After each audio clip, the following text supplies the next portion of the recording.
అందరికీ నమస్కారం అండి. ఆరోగ్యకరమైన పన్నీరు పులుసు 5 సెకండ్లో రెడీ.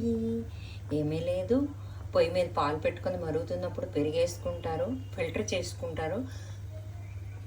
ఆ ఫిల్టర్ చేసుకున్న నీళ్ళకి జరలబోకండి, పెరుగుతారు తిరిగి నీళ్ళకి. ఆ నీళ్ళు స్టోర్ చేసుకుని ఇంకొకసారి ఎరపడానికి కూడా పనికొస్తుంది. అది ఒక చిట్కా ఉంది. అందులో ఆవాలు, జీలకర్ర, మినపప్పు, ధనియాలు, పచ్చిమిరపకాయలు బాగా అంటే పోపు వేయిస్తారు. పోపు వేసి నీళ్ళు వేసేస్తారు.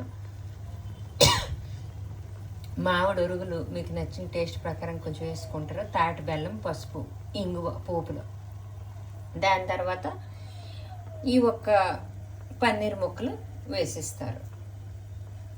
అక్కడ అందులో ఉన్న ప్రోటీన్స్ పాడవు, హెల్తీగా ఉంటుంది. మీకు నచ్చితే ఉప్పు వేసుకుంటారు, లేకపోతే లేదు.